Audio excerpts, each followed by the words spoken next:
Hello guys, আসসালামু আলাইকুম। আপনারা কেমন আছেন? আশা করি ভালো আছেন। চলে আসলাম নতুন একটি ব্লগ নিয়ে। আজ সকালে মন চাইছিল একটু বাহিরে হাঁটতে যাব। ইদানিং যে বৃষ্টি হইতেছে সকালবেলা, কেমনে হাঁটতে যাই কোন?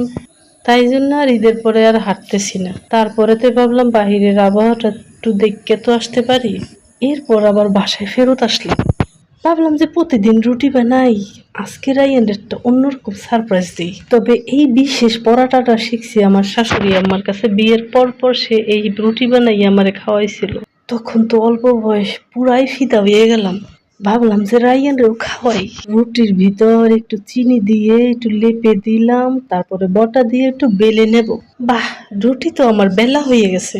এখন তো ভাজার পালা। তো ফ্রাই প্যানে তেল দিয়ে ভাজা ভাজা করে পরাটাটা করে ফেললাম। ভাজা তো কমপ্লিট। রাইয়ান যে খুশি হবে নে। রাইয়ান দেখে তো অনেক খুশি হয়েছে, কিন্তু লাস্টে এই খুশিটা ধরে রাখতে পারলাম না। মুখে দিয়ে খাওয়ার পর মুখটা কেমন যেন হয়ে গেল। বললো যে তুমি দাদু নানুর মতো অতটা ভালো পিঠা বানাইতে পারো না। বানাইছো ঠিক, ভালোই হয়েছে, খারাপ হয় নাই।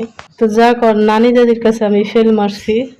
এরপরে বাজার থেকে নিয়ে আসলো কতগুলো মাছ। এখন কাটাকাটি লাগবে, ওদিকে পড়াইতে বসবো। তবে এই মাছগুলোর ভিতরে ছিল অনেকগুলো ডিম পাইছি। ডিমটা দেখে তো রায়ান অনেক খুশি। তবে ডিম আলু দিয়ে ভাজি করে খেতে রায়ান খুব ভালোবাসে। তবে রায়ান বাসায় থাকলে বিছানা একদম গুছাই গেছে রাখতে পারি না। বিছানা সারাদিন গুছাইলেও এরকমই থাকবে। তো বাইরে তো আর একটু বেরোয় না, এই বিছানায় থাকে, এই জন্যই এলোমেলো বেশি হয়। তো আমি ভাবলাম রায়ান তোর মাছগুলো খাবে না, অনেক কাটা, তাই কি করে আর খাওয়া যায়।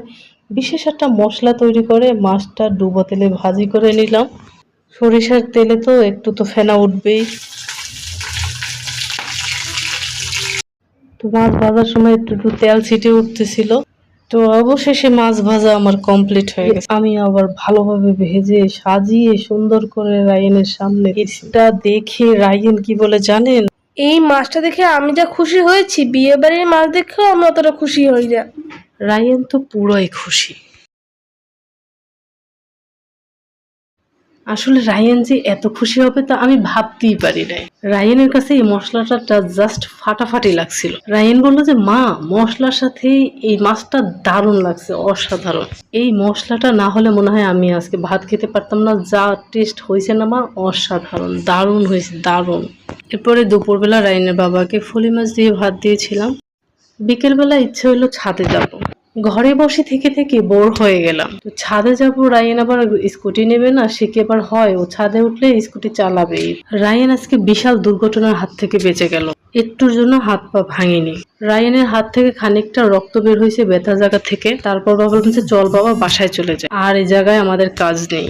ওরে বাবা, আমার ছেলে বড় বাচ্চা বেঁচে গেছে। তো আজকের মতো এখানেই বিদায় নিচ্ছি।